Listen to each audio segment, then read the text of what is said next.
Abran sus Biblias, amados hermanos, en primera carta a Timoteo, capítulo 1, versículos 12 hasta el versículo 17. La semana pasada iniciamos exponiendo, esta sección o esta unidad de pensamiento y expusimos los dos primeros versículos, versículo 12 al versículo 13. Doy gracias al que me fortaleció, a Cristo nuestro Señor, porque me tuvo por fiel poniéndome en el ministerio, habiendo sido yo antes blasfemo y perseguidor e injuriador, mas fui recibido a misericordia porque lo hice por ignorancia en incredulidad. El título que lleva este sermón es un testimonio personal de la gracia salvadora. La parte 1 fue la exposición de estos dos primeros versículos y hoy veremos la parte 2.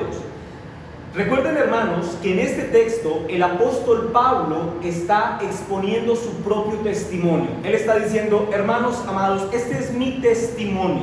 Ahora, la pregunta que respondíamos la semana pasada es: ¿por qué Pablo viene de hablar de los falsos maestros y de confrontar a los falsos maestros y de defender la sana doctrina? ¿Por qué en medio de ese panorama él decide introducir su propio testimonio en esta carta?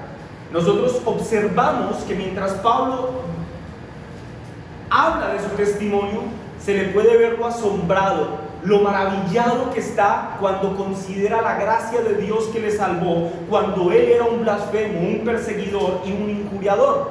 Recuerden que en la expresión blasfemo, Pablo se veía a sí mismo como alguien que había roto la primera tabla de la ley moral de Dios, aquellos mandamientos en relación a Dios.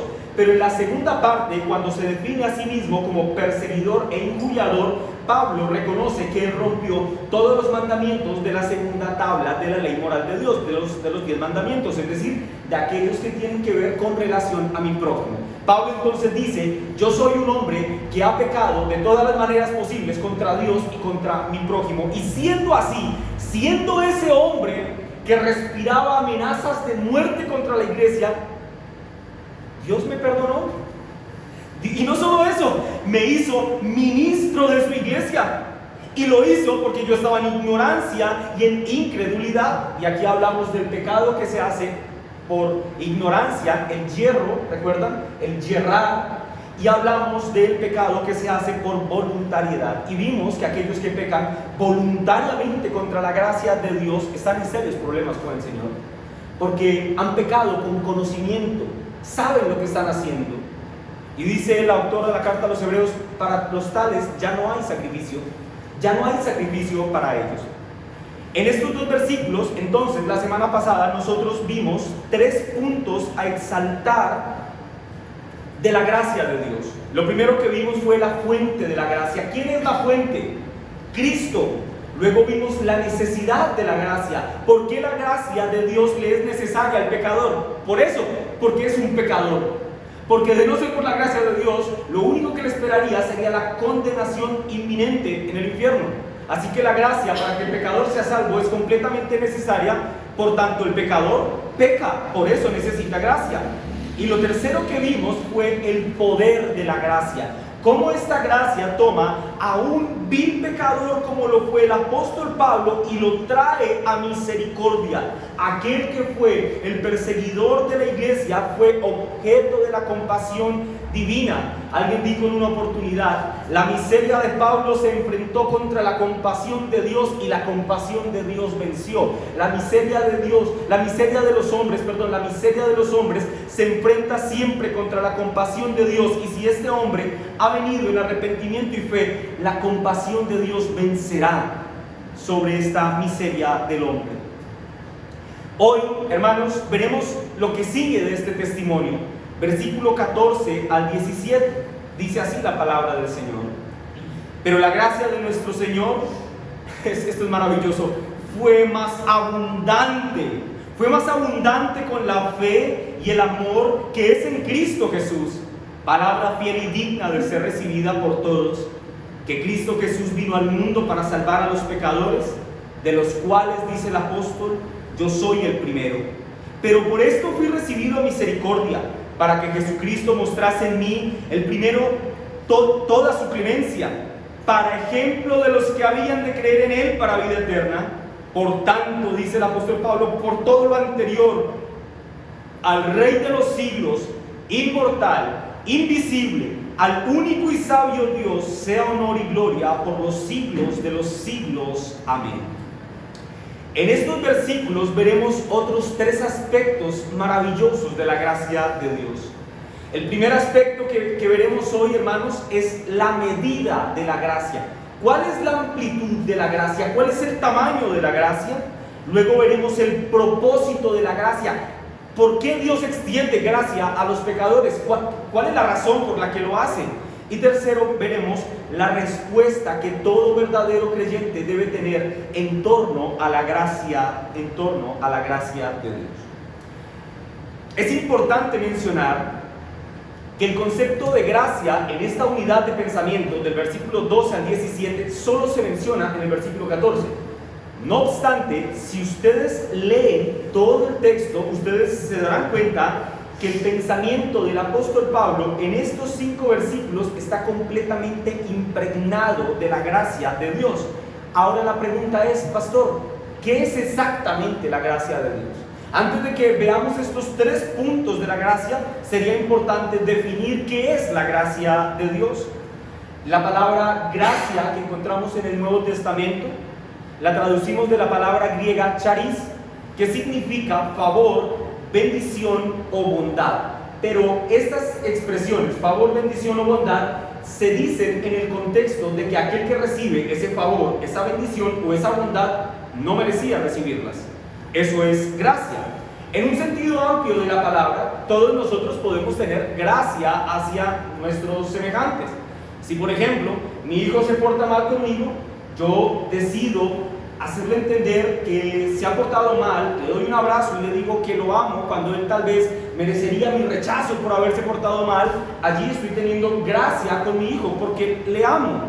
Pero en un sentido específico, cuando la expresión gracia se usa en relación con Dios, la palabra se hace más potente. La expresión gracia toma un peso más grande, porque en todo caso, cuando yo tengo gracia hacia mi hijo, estoy esperando recibir afecto de parte de mi hijo o que él reciba mi afecto. Así que allí es como una transacción de emociones. Pero cuando hablamos de la gracia de Dios, Dios no esperaba recibir nada a cambio que nosotros pudiéramos darle para que él se sintiera más satisfecho. En ese sentido podemos decir que la gracia es que Dios, escuchen esto hermanos, nos escoge para bendecirnos y no para maldecirnos como debió haber sido. Eso es gracia. Que el Señor nos escogió desde antes de la fundación del mundo para bendecirnos y no para maldecirnos como debió haber sido. ¿Y por qué debimos ser maldecidos por Dios? Porque contra Dios hemos pecado, porque todos están destituidos de la gloria de Dios por cuanto todos pecaron. Y Dios en ese escenario decide no maldecir a los hombres o no a todos, sino aquellos que escoge decide bendecirlos.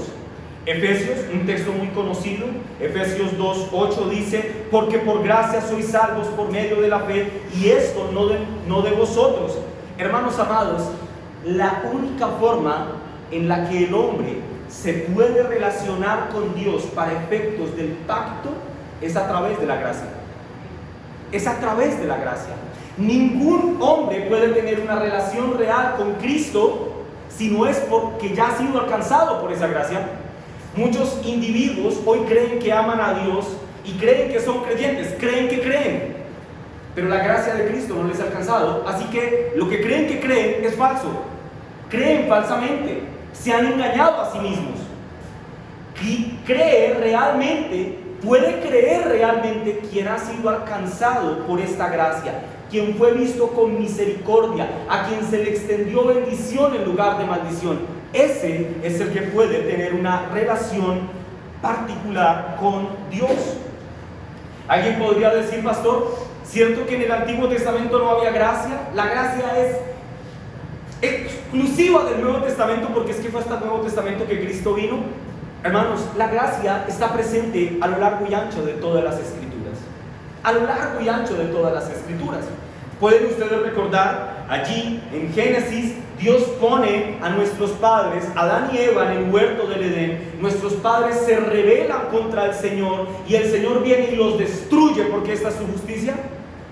Génesis 3:15, escuchen hermanos, el Señor no los destruye. Miren lo que dice Génesis 3:15 cuando el Señor está juzgando a la serpiente. Y pondré enemistad entre ti y la mujer, y entre tu simiente, la de la serpiente, y la suya, la de la mujer. Luego dice de la simiente de la mujer: esta te herirá a ti, serpiente, en la cabeza, y tú le herirás en el calcañal.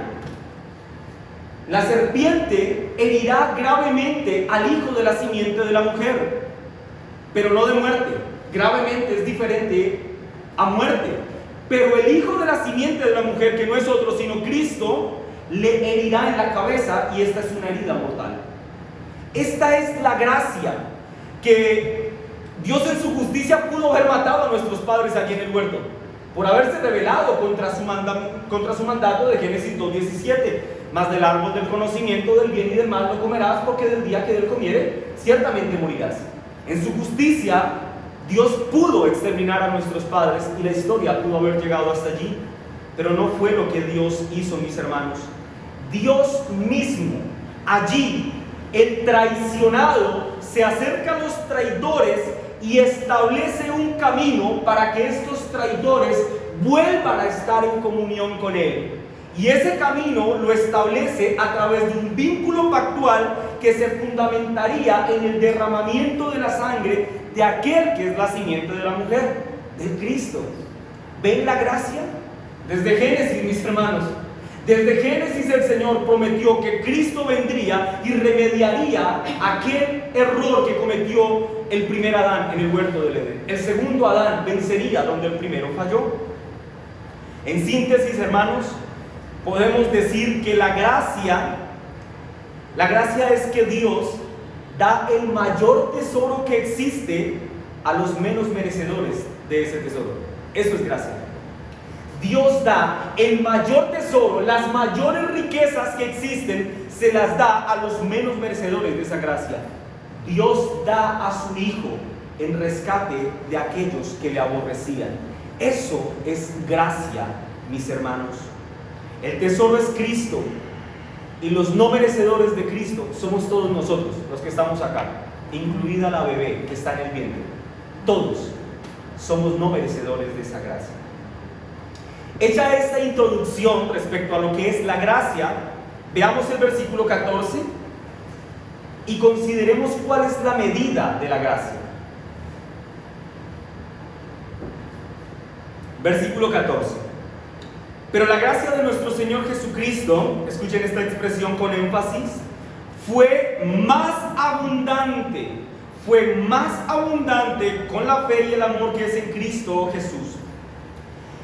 Ya dijimos, hermanos, que la gracia es un pensamiento transversal en estos 5 versículos, es decir, está desde el versículo 12 hasta el versículo 17 como sosteniendo a los 5 versículos.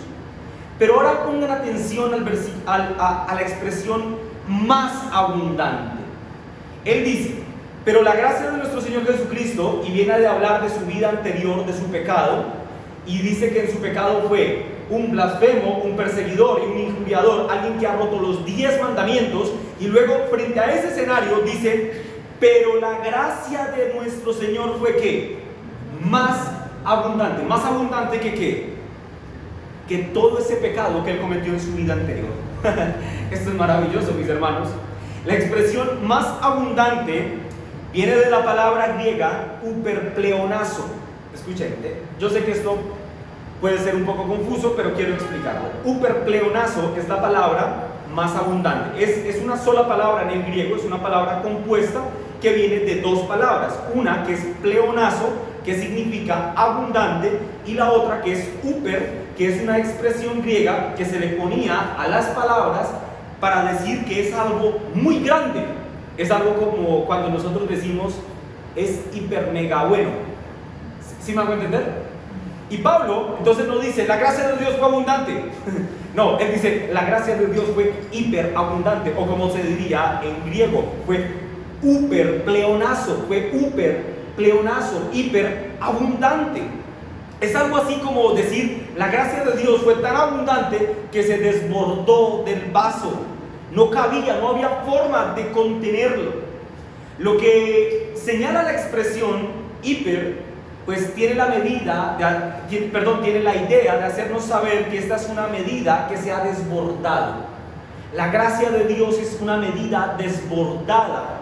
Pablo nos muestra a la gracia como algo que es infinitamente superior al pecado del hombre. Eso es lo que hace el apóstol Pablo. Pablo recuerda su pasado, su vida disoluta, las persecuciones que él lideró contra la iglesia, los asesinatos que él mismo auspició de los creyentes, y él dice, pero a pesar de todo eso, la gracia de Dios es uper pleonazo, es hiper abundante. El mismo apóstol Pablo, escribiendo su carta a los Romanos, en el capítulo 5, versículo 20, hermanos, voy a leer muchos textos, muchos versículos, así que si usted es de Biblia rápida, acompáñeme. Si no, tome nota o escuche atentamente.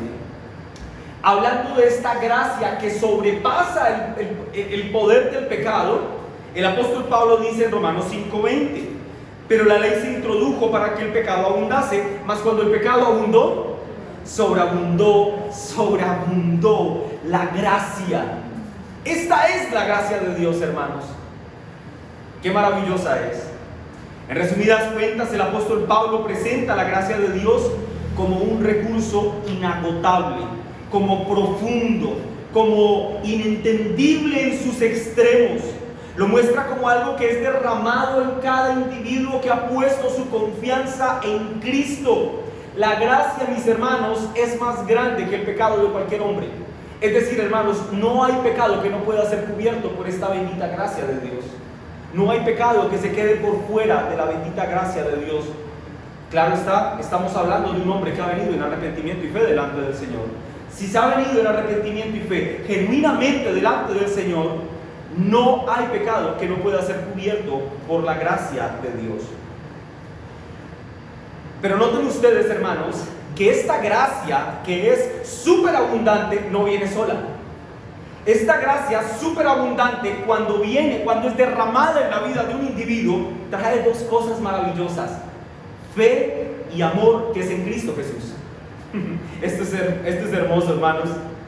Amado hermano, escúchame, si tú amas a Cristo, si tú crees en Cristo, es por gracia. Si tú estás hoy aquí sentado y tu corazón está emocionado al escuchar de la gracia de Dios y tú reconoces que en ti ha ocurrido esa obra maravillosa de salvación, es porque el Señor ha tenido gracia, y si ha tenido gracia para contigo, entonces tú puedes amar a Cristo y has puesto tu fe en Cristo.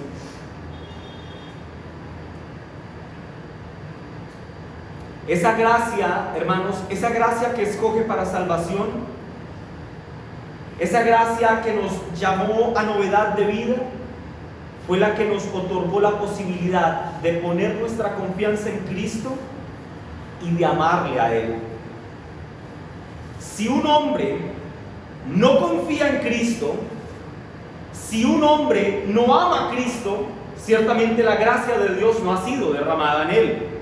Pero si un hombre dice que es objeto de la gracia de Dios, es decir, él dice, la gracia de Dios fue conmigo, entonces este individuo ha de dar evidencias a través de la fe y el amor.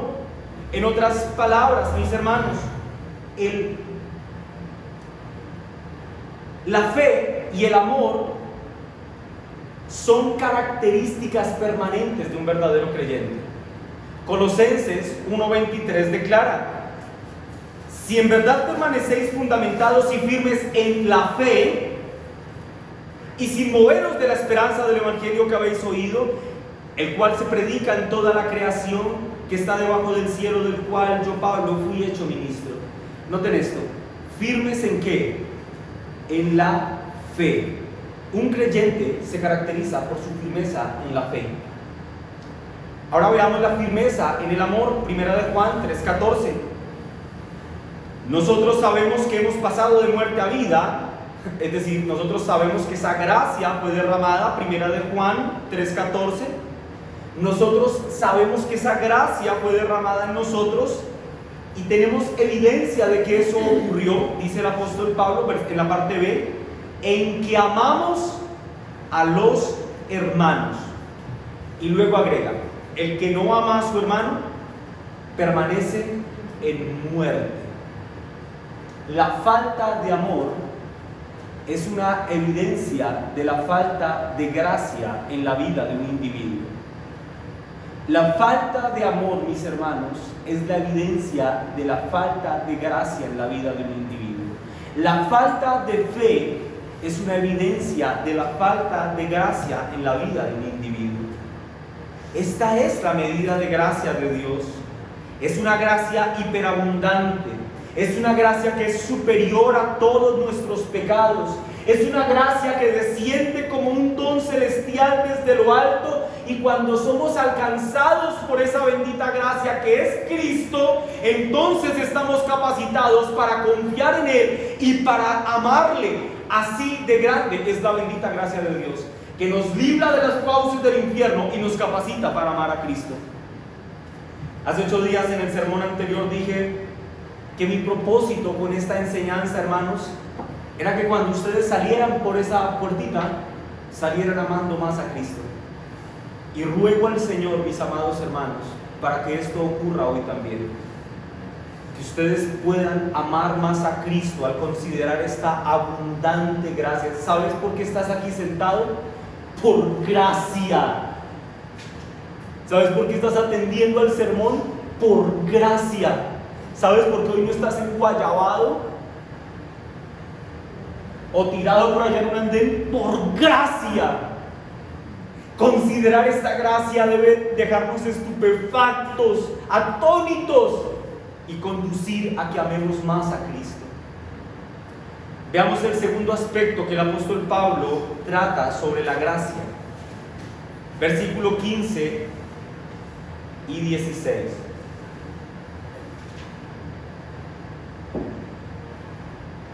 Palabra fiel y digna de ser recibida por todos, que Cristo Jesús vino al mundo para salvar a los pecadores. Y alguien dice, ahí está, pastor, ese es el propósito. La gracia tiene como fin último salvar a los pecadores. Pero me anticipo a decirles, no, hermanos, ese no es el propósito primario de la gracia. Quizás sea una consecuencia, o quizás sea un propósito secundario, pero no es el propósito primario. Sigamos leyendo. Que Cristo Jesús vino al mundo para salvar a los pecadores, de los cuales yo soy el primero. Escuchen, pero por esto fui recibido a misericordia, para que Jesucristo, escuchen, mostrase en mí el primero toda su clemencia. Para que Cristo mostrase en mí el primero toda su clemencia, para ejemplo de los que habían de creer en Él para vida eterna. El versículo 15 inicia con la expresión palabra fiel y digna. Y quiero detenerme un poco en esta expresión, porque quiero que entiendan la razón por la que el apóstol Pablo la utiliza, palabra fiel y digna. Esta expresión, palabra fiel y digna, es una expresión, hermanos, que solo se utiliza en las epístolas pastorales. Es decir, ustedes no la encontrarán en ningún otro lugar en la Biblia, sino en 1 de Timoteo, 2 de Timoteo y la carta dirigida a Tito. Esta expresión, palabra fiel y digna, siempre el apóstol Pablo la puso antes de hablar de una doctrina fundamental. Voy a citar varios ejemplos. Vayan en sus Biblias al capítulo 3, versículo 1, hermanos. 1 de Timoteo, capítulo 3, versículo 1. Para que vean el uso de la expresión palabra fiel y digna y cómo cada vez que el apóstol la utilizó era en relación con una doctrina fundamental. Capítulo 3, versículo 1. Dice así la palabra del Señor: palabra fiel, si alguno anhela obispado, buena obra desea. Eclesiología. Capítulo 4, versículo 9. Otra doctrina fundamental. Palabra fiel es esta y digna de ser recibida por todos, que por esto mismo trabajamos y sufrimos oprobios, que esperamos en el Dios viviente, dice, que es el Salvador de todos los hombres, mayormente de los que creen. Cristo como Salvador. Esa es una doctrina fundamental. Vayan rápidamente a 2 de Timoteo, capítulo 2, versículo 11. Palabra fiel es esta: si somos muertos con Él, también viviremos con Él. ¿Ven la doctrina fundamental allí? De la resurrección, la glorificación. Tito, ahora vayamos más adelante a Tito, capítulo 3, versículo 1.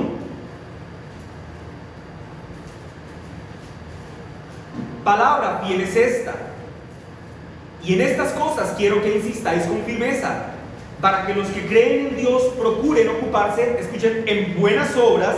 Estas cosas son buenas y útiles para los hombres. La doctrina de las buenas obras. Noten, hermanos, entonces, que toda vez que el apóstol Pablo utilizó palabra fiel y digna, siempre lo hizo para explicar una doctrina fundamental. Ahora, ¿qué dice nuestro texto? Palabra fiel y digna de ser recibida por todos: que Cristo Jesús vino al mundo para salvar a los pecadores. ¿Qué doctrina es esta? Que Cristo Jesús vino al mundo para salvar a los pecadores. ¿Qué está resumiéndose en esta expresión? El glorioso evangelio del que hablamos en el versículo 11. En otras palabras, el apóstol Pablo utiliza la expresión palabra fiel y digna para que su audiencia, la iglesia de Éfeso, entendiera que iba a decir algo fundamental. ¿Y qué es lo fundamental que dice? Que Cristo Jesús vino al mundo para salvar a los pecadores. Pero noten que en esta expresión, Cristo Jesús vino al mundo para salvar a los pecadores, el apóstol Pablo es como si hubiera tomado con pinzas cada una de las palabras para explicar el evangelio. Lo primero que dice es Cristo Jesús. ¿Quién? Que Cristo Jesús vino al mundo. Ahora, Cristo Jesús es una referencia a aquel que es Dios, pero también es hombre. Es una referencia directa al Dios humanado. A Cristo se refiere como al Rey ungido que vino a redimir, pero luego dice que este es Cristo Jesús, hablando claramente de su encarnación. Este Rey de gloria que vino a redimir se ha encarnado y se ha hecho hombre. El pastor Samuel Pérez Millos comenta: es la gran verdad del Nuevo Testamento en relación con Jesús, que el Verbo eterno se hizo hombre y vino al mundo de los hombres. El Eterno se hizo un hombre del tiempo y del espacio. El Dios de la gloria asentó su tabernáculo entre los hombres, y en él hemos visto manifestada la plenitud de la deidad. Luego dice que Cristo Jesús vino, ¿a dónde?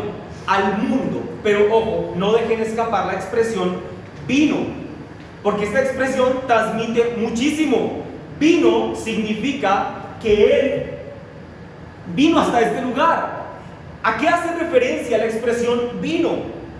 A su encarnación. Pero ojo, hermanos, no solamente hace una referencia a la doctrina de la encarnación, es decir, Él era Dios en el cielo y vino a la tierra. Esto no solamente hace una referencia a la doctrina de la encarnación. Yo cuando estaba estudiando esto dije, wow, esta es una referencia directa a la doctrina de la preexistencia de Cristo. El hecho de que Él haya venido al mundo significa que Él en algún lugar estuvo antes de que el mundo fuera. Y esto es maravilloso, hermanos. Este Rey de gracia abundante, hiperabundante, existió antes de que todo existiera. A Él se sujetan todas las cosas. El texto nos deja saber que Cristo existía en alguna parte antes de venir al mundo. Vemos muchos ejemplos de su preexistencia en las Escrituras. Principalmente voy a citar 3 textos de Juan. Abran su Biblia en el Evangelio de Juan, capítulo 1, versículo 9. Juan 1:9. Aquella luz verdadera que alumbra a todo hombre, que dice allí, venía a este mundo. Noten, el Cristo, la luz verdadera, ya existía antes del mundo. Capítulo 3, versículo 19. Juan capítulo 3, versículo 19. Y esta es la condenación. ¿Qué dice allí? Que la luz vino al mundo y los hombres amaron más las tinieblas porque sus obras eran malas. Cristo vino, Él ya existía en algún lugar. Y el capítulo 6, versículo 14 dice: aquellos hombres entonces, viendo la señal que Jesús había hecho, dijeron: este verdaderamente es el profeta que había de venir al mundo. Cristo Jesús vino. ¿A dónde? Al mundo. La referencia mundo aquí tiene que ver con el mundo de humanidad, con un mundo ciego, con un mundo condenado, con un mundo perdido y condenado al infierno por su hostilidad hacia Dios. Tiene que ver con que Cristo vino a un mundo permeado por la mundanalidad. Tiene que ver con que Cristo vino al mundo caído para rescatar a su pueblo escogido. De allí que el versículo diga: para salvar a los pecadores. Y alguien puede nuevamente decir: ¿ve, pastor, que ese es el propósito de la gracia? Recuerden que estamos explicando el propósito de la gracia, que aún no he explicado. Esta es la introducción. Para salvar a los pecadores. Ese es el propósito, que Cristo vino al mundo para salvar a los pecadores. Este es un propósito, ciertamente, pero no es el propósito fundamental de la gracia. Ahora, si bien no es el propósito primario de la gracia, observen lo que las Escrituras dicen respecto a Cristo como Salvador. Mateo 1:21.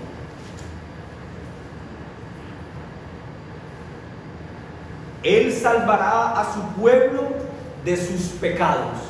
¿Quién? Cristo. ¿A quiénes salvará? A su pueblo. Lucas 19:10.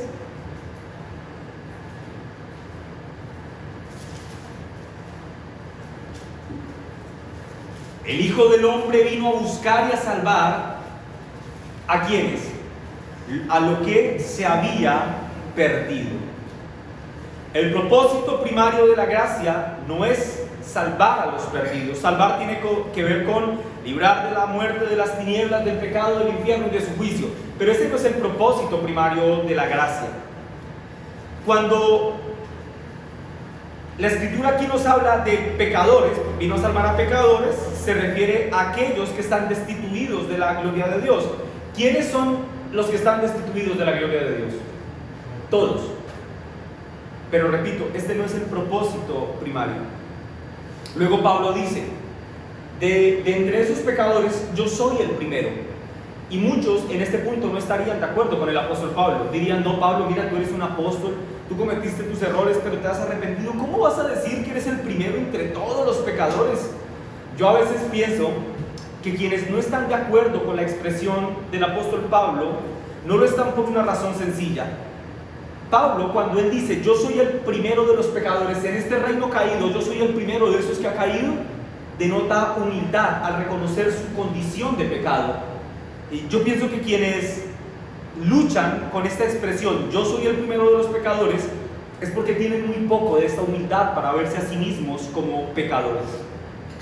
John MacArthur dice, refiriéndose a Pablo como un pecador, dice: es difícil imaginar a alguien peor que él, un hombre blasfemo de Dios y un perseguidor de la iglesia. Tal punto de vista que Pablo tenía de sí mismo, mis hermanos, es saludable para Pablo y para cualquier creyente. Hermanos, es saludable que nos veamos como pecadores. Es saludable que reconozcamos que pecamos contra Dios y que aún después de que esta gracia nos ha alcanzado, hemos pecado contra Dios, y que si no estamos pecando de formas horripilantes es porque esa gracia nos ha sostenido. Cuando el orgullo toca la puerta del corazón de un individuo, ya no hay espacio para la humildad. Cuando ya no hay espacio para la humildad, ese individuo ya no se siente en necesidad de Cristo, porque ya se siente muy perfectito, muy buena gente, muy correctito. Esto yo lo veo mucho, para poner un ejemplo, en la fundación, con los jóvenes que tenemos allí en la fundación.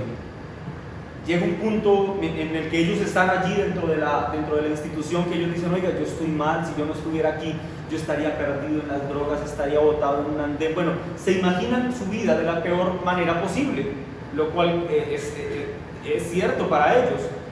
Pero pasa un tiempo y sienten que han aprendido 2 o 3 cositas y dicen, no, yo ya estoy perfectamente, yo ya no necesito ayuda en lo absoluto. Eso podríamos ejemplificarlo para decir qué pasa con aquellos que han endurecido su corazón hacia las cosas espirituales. Por eso, hermanos, que a mí me resulta inadmisible cuando alguien dice, ay no, ¿nos va a hablar del Evangelio otra vez? No, yo eso ya lo he escuchado muchas veces. Insondables son las riquezas de la gracia de Cristo, hermanos. Insondables. Podríamos martillarle toda la vida a una sola expresión de la palabra de Dios y no tendríamos cuándo acabar. Dios puede ser conocido en la medida que Él se revela para que le conozcan, pero el hecho de que Dios sea conocido no implica que podamos conocer todo lo que de Dios se puede conocer, y no implica tampoco que podamos conocer siquiera una cosa a profundidad de Dios, porque ¿qué hombre sobre la tierra puede decir que conoce todo en torno al amor de Dios? Ningún hombre. Si pensamos todos los días, si meditamos todos los días en el amor de Dios, todos los días tendremos algo diferente en que deleitarnos. Y luego el apóstol Pablo en el texto prosigue diciendo, pero por esto fui recibido a misericordia, porque yo era el primero de los pecadores. En este reino caído yo era el primero. Por eso fui recibido a misericordia, porque fui un grandísimo pecador. Yo intenté buscar salida para mi alma, podría decir el apóstol Pablo, pero no la hallé. Y fui recibido a misericordia porque era un vil pecador. Lamentablemente hoy muchos no quieren verse como pecadores.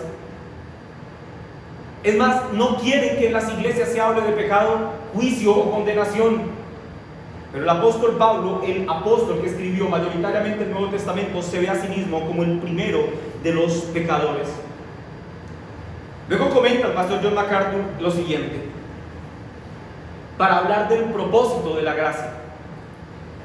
Dios no lo salvó simplemente para librarlo del infierno o llevarlo al cielo, ni lo salvó para predicar el evangelio y escribir las epístolas. Dios pudiera haber usado a cualquier otro para hacer eso. El propósito de la salvación o su gracia, ya sea con Pablo o con cualquiera de nosotros, es mostrar su gracia, el poder y la paciencia de Dios en producir un verdadero adorador. Por esto fui recibido a misericordia, dice el texto. Por esto fui recibido a misericordia. Para que Jesucristo mostrase en mí el primero, escuchen, toda su clemencia. Toda su clemencia. En otras palabras, mis hermanos, el verdadero propósito de la gracia no es salvar al hombre, es mostrar la gloria de Dios en salvar a un hombre que no merecía ser salvado.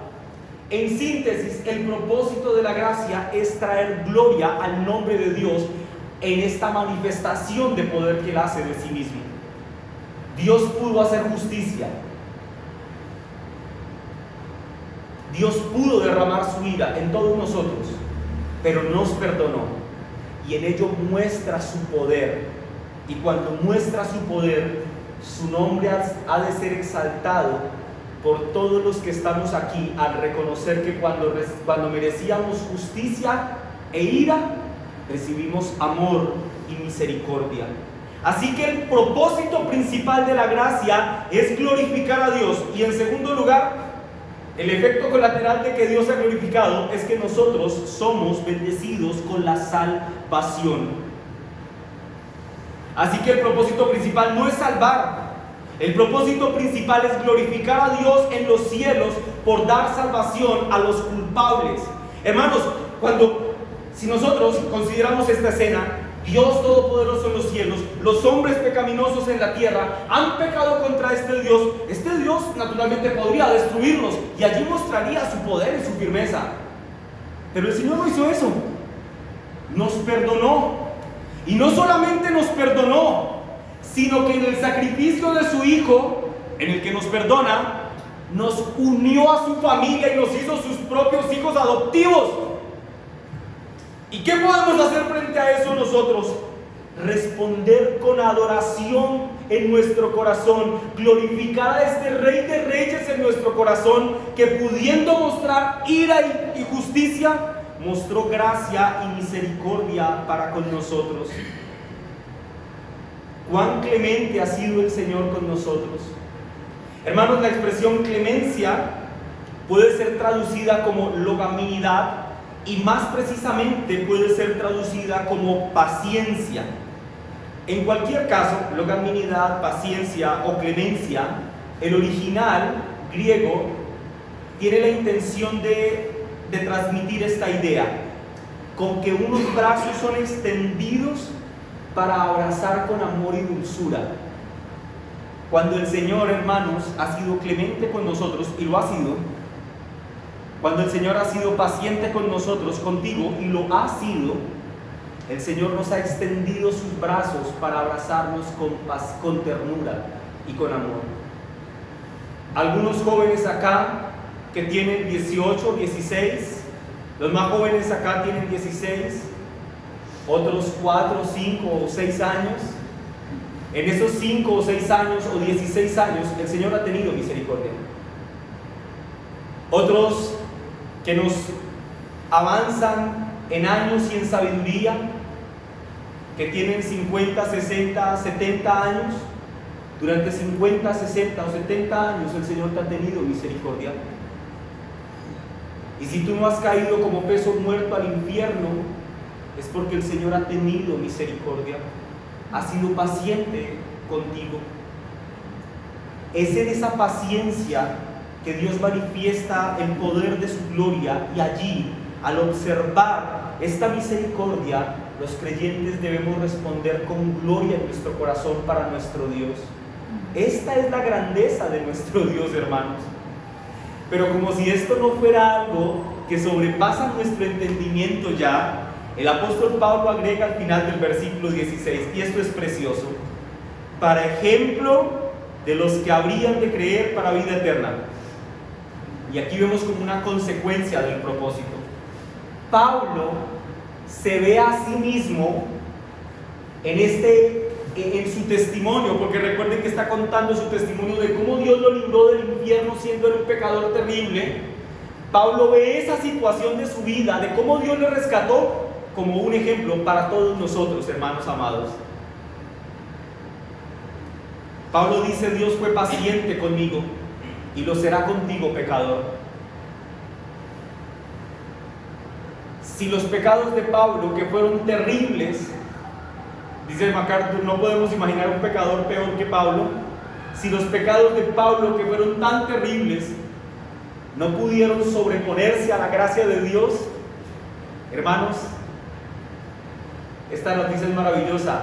Ninguno de nosotros ha quedado por fuera del dominio y del poder de Dios. Y si el Señor nos ha llamado para vida eterna, nos llevará a buen término a todos nosotros. Si así ha sido, mis hermanos, quiera el Señor que sí. Pablo se presenta a sí mismo como una prueba viva de que Dios puede salvar al que quiera.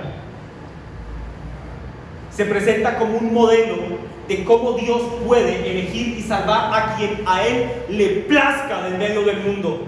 Y no importa de quién estemos hablando, el Señor puede salvar a quien quiera. Y yo me pregunto, hermano, ¿por qué dejaste de orar por esa persona por quien oraste con tanto fervor en tu pasado? Quizá en tu corazón dijiste: no, pastor, es que él es caso perdido, es que tú no lo conoces, ese es terrible, o ella es terrible, es una persona así, nunca se va a convertir. Pues has desestimado la gracia de Dios, has desestimado su poder, has desestimado esa hiperabundante gracia de Dios, y la has tenido un poco, y has pecado contra Dios. ¿Por qué no oras por los perdidos? Es que son terribles.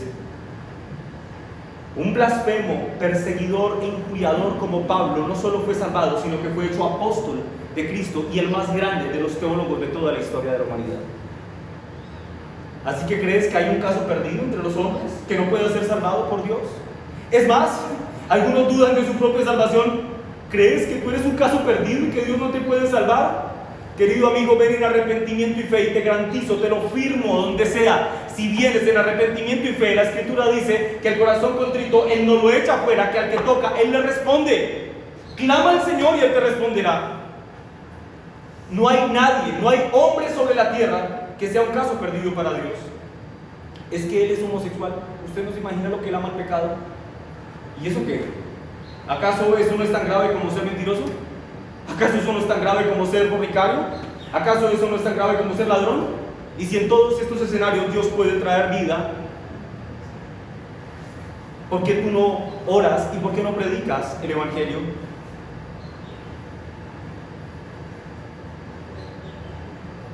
Veamos el tercer aspecto, mis hermanos.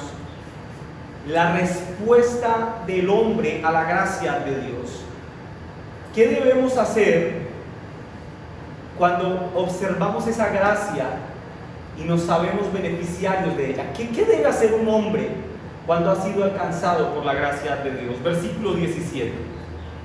Por tanto, al Rey de los siglos, inmortal, invisible, al único y sabio Dios, sea honor y gloria por los siglos de los siglos. Amén. Al considerar la gracia de Dios en la salvación de los perdidos, el apóstol Pablo finaliza su testimonio con una doxología, adorando, exaltando a Dios.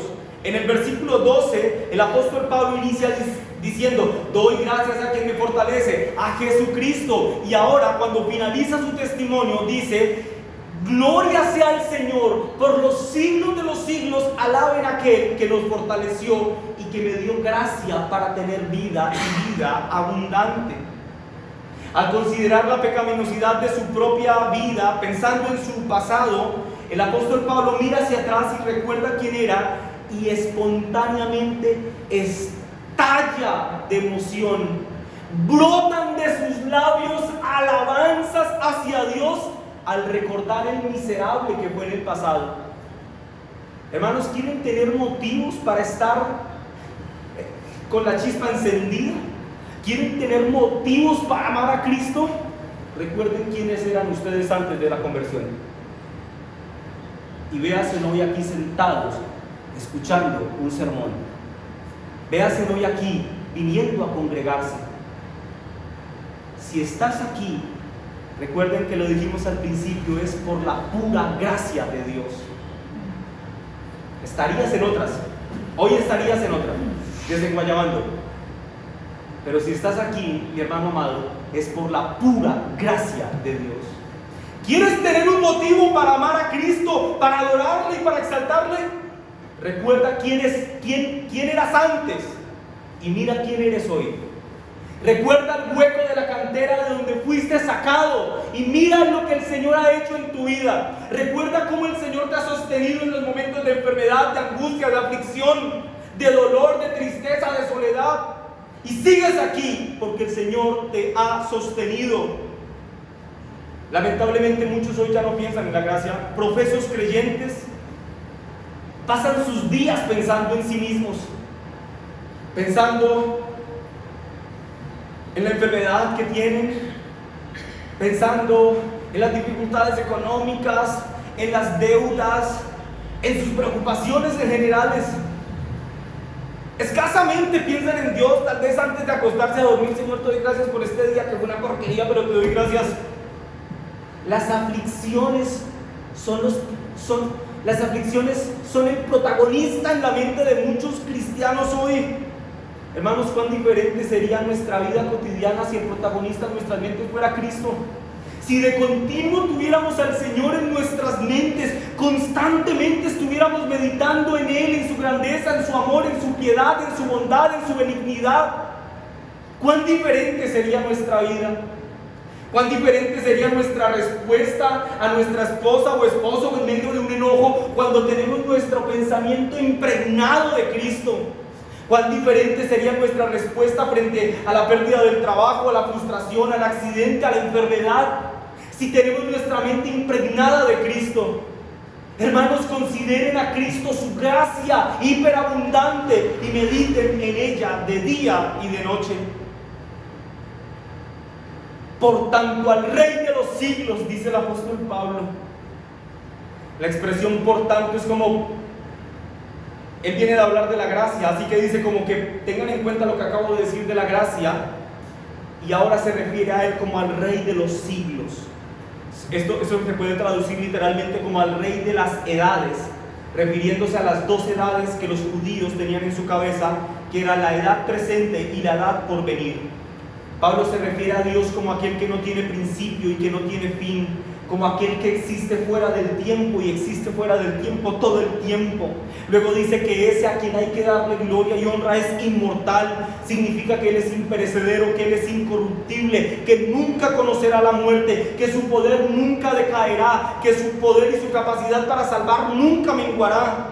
Luego se refiere a Él como exalten a Dios porque Él es invisible, queriendo decir con esto que Dios se revela a sí mismo y que lo que podemos conocer de Él es lo que a Él le ha placido revelar. Y luego dice, exáltenlo porque Él es el único y sabio Dios. Y finalmente dice, ese que es invisible, ese que es inmortal, ese que es Rey de las edades, ese que es único y sabio, ese, solamente ese, es digno de todo el honor y la gloria por los siglos de los siglos.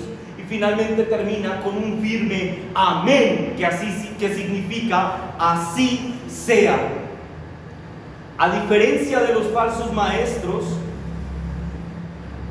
el énfasis de Pablo es que él ha sido salvo por gracia. Los falsos maestros que viene acusando desde el versículo 3 hasta el versículo 10, hasta el versículo 11, se caracterizarán por decirles que pueden ser salvos por sus propias capacidades, por sus obras, por lo que hagan. Pero el Evangelio bíblico, hermanos amados, nos habla de una salvación por gracia, donde no hay ningún mérito personal. Hermanos amados, la gracia de Dios sigue allí disponible. Esa gracia que salvó a Pablo sigue disponible para el blasfemo y para el perseguidor, pero también está disponible para el fornicario, para el ateo, para el que practica brujería, para el sodomita, para el ladrón. Esa gracia sigue disponible para librar de las fauces del infierno a todo aquel que venga en arrepentimiento y fe delante de Cristo. Sigue allí disponible hasta el día de hoy. Fluye como un raudal de agua viva de en medio de la cruz del Calvario.